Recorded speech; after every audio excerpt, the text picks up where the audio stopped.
السلام علیکم۔ مجھ سے شادی کر لو ایک سچی محبت کی داستان ہے جو میں آپ کو سنانے جا رہی ہوں۔ سرمئی شام باہیں کھولے رات کو خوش آمدید کہہ رہی تھی۔ سورج اپنا کام کر کے سونے کے لیے جا چکا تھا۔ درخت چڑیوں کی شور سے جاگ رہے تھے اور میں بھینسوں کو دودھ نکال کر امی کو دے ہی رہا تھا کہ اچانک جیسے شام کا منظر کسی سنہری صبح میں بدل گیا۔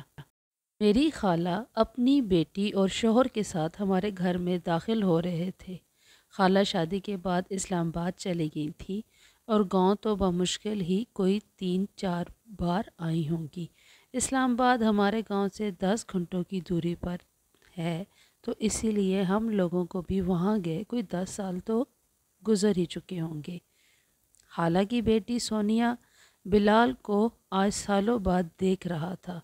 لگ رہا تھا جیسے کسی دودھیا روشنی کے ملاپ سے اس کے وجود کو ڈھالا گیا ہے۔ وہ بلا کی حسین لگ رہی تھی۔ امی خالہ کو ملی تو آنکھیں نمکین پانی سے بھر گئیں اور پھر سونیا کو بھی گلے لگا کر خوب پیار دیا۔ میں نے بھی آگے بڑھ کر انکل کو سلام کیا، سر کو خالہ کے آگے کر کے ان سے دعائیں لی۔ خالہ کہتی کہ ماشاءاللہ وجاہت بیٹا تو بہت گھبرو جوان ہو گیا ہے۔ پھر انہیں صحن میں بچھی چرپائیوں پر بٹھایا اور امی کھانے کے انتظام میں لگ گئیں۔ میں باہر سے سودا سلف لینے چلا گیا۔ کھانا تیار ہوا تو دسترخوان لگا کر سب بیٹھ کر کھانے لگے۔ امی اور خالہ اپنے پرانے قصے چھیڑ کر باتیں کرنے لگی۔ انکل نے مجھ سے پوچھا کہ اور سناؤ برخودار، آپ کیا کرتے ہو؟ میں فزکس میں ماسٹر کر رہا ہوں انکل، اور ساتھ ہی شام کے وقت ایک اکیڈمی میں پڑھاتا بھی ہوں۔ آج اتوار تھا اسی لیے ابھی گھر تھا، وگرنہ تو کبھی کبھی لیٹ بھی ہو جاتا ہوں۔ آپ کو تو پتہ ہی ہے کہ ابو کام کے سلسلے میں زیادہ تر باہر ہی رہتے ہیں اور یوں گھر کے کام کاج پھر مجھ اکیلے کو ہی کرنے پڑتے ہیں۔ خیر زندگی کے ساتھ ساتھ تو پھر یہ سب چلتا ہی رہتا ہے۔ آپ سنائیں انکل؟ میں اپنا کاروبار کرتا ہوں جو کہ آئی ٹی سے وابستہ ہے۔ ان ساری باتوں کے بیچ سونیا خاموش رہی۔ اس نے کوئی بات نہیں کی، بس خاموشی سے کھانا کھاتی رہی۔ کھانا بھی کیا، بس 3-4 نوالے۔ ارے بیٹا وجاہت، یہ سونیا کو کھیت وغیرہ تو دکھا لاؤ، اس کا بھی ذرا دل بہل جائے۔ خالہ نے اگلی صبح ناشتے سے فارغ ہوتے ساتھ ہی مجھے کہا۔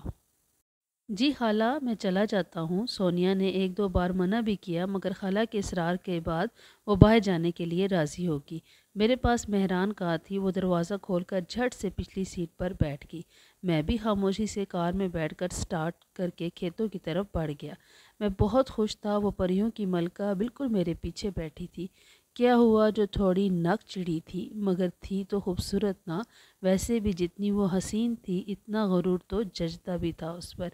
خیر میں نے پوچھ لیا کہ لگتا ہے کہ آپ کو یہاں آنا اچھا نہیں لگا؟ بس ایسی بھی کوئی بات نہیں، بس میں ایسے ہی ماحول کی عادی نہیں ہوں نا۔ شام کو ہی جیسے رات ہو جاتی ہے، کوئی فینٹیسی نہیں ہے یہاں، جبکہ اسلام آباد میں لانگ ڈرائیو، لاؤڈ میوزک اور شام کو پارٹیز میں ناچنا گانا، فرینڈز گیدرنگ وغیرہ وغیرہ۔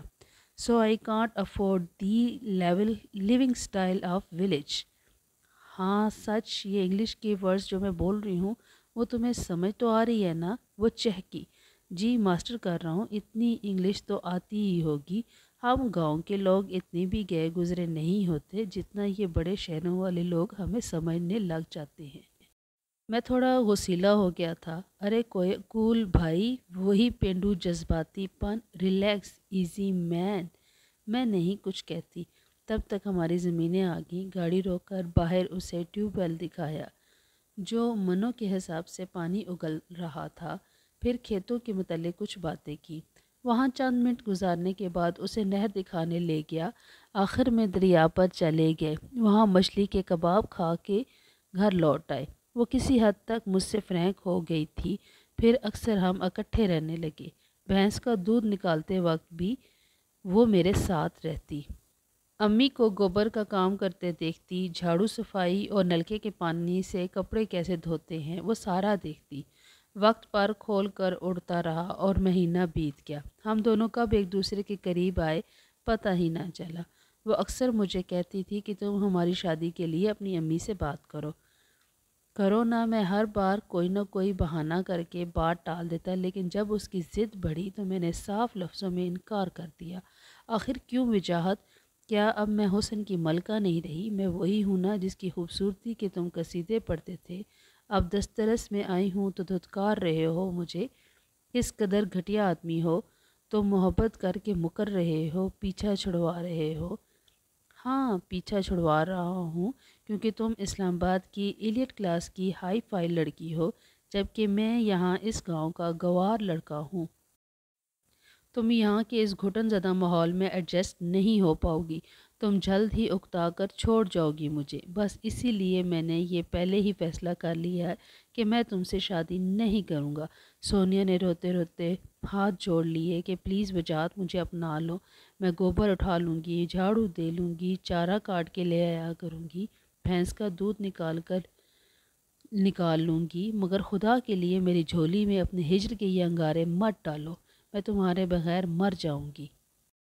وجاہت پلیز۔ مگر میں نہ مانا کیونکہ میں ایک پریکٹیکل انسان تھا۔ مجھے محبت تو ہو گئی تھی مگر ہم دونوں کی پرورش اور زندگی گزارنے کا ماحول ایک دوسرے سے پوری طرح مختلف تھا، اسی لیے میں نے اسے اپنانے سے منع کر دیا اور اگلے ہی دن وہ لوگ اسلام آباد واپس لوٹ گئے۔ اس بات کو 7 سال گزر گئے، ہم دونوں کی شادیاں ہوگی، نہ وہ میری شادی پر آئی اور نہ ہی میں اس کی شادی پر گیا۔ ایک دن خبر ملی کہ سونیا کا بیٹا سانپ کے ڈھسنے سے انتقال کر گیا ہے۔ مجھے سن کر بہت دکھ ہوا اور امی نے کہا تیار ہو جاؤ، ہم 2 گھنٹے تک نکلنا ہے۔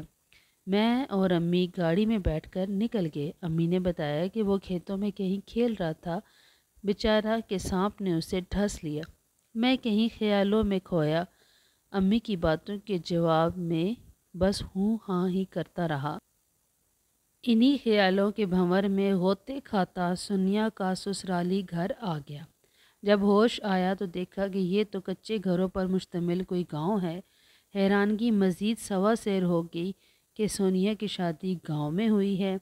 میں جب گھر میں داخل ہوا تو سونیا بھینسوں کا گھوپر پھایا سے ایک طرف کر رہی تھی اور میرے دماغ میں پٹاخے چلنے لگے۔ سونیا سے آخری ملاقات کی باتوں کا شور نسوں کو پھاڑنے لگا۔ میں گوبر اٹھا لوں گی، میں جھاڑو دے لوں گی، مجھ سے شادی کر لو، مجھے یوں مت دھتکارو، میں گوبر اٹھا لوں گی، میں جھاڑو دے لوں گی۔ یہ تھی میری آج کی سٹوری۔ اچھی لگے تو لائک شیئر سبسکرائب کیجیے گا چینل کو۔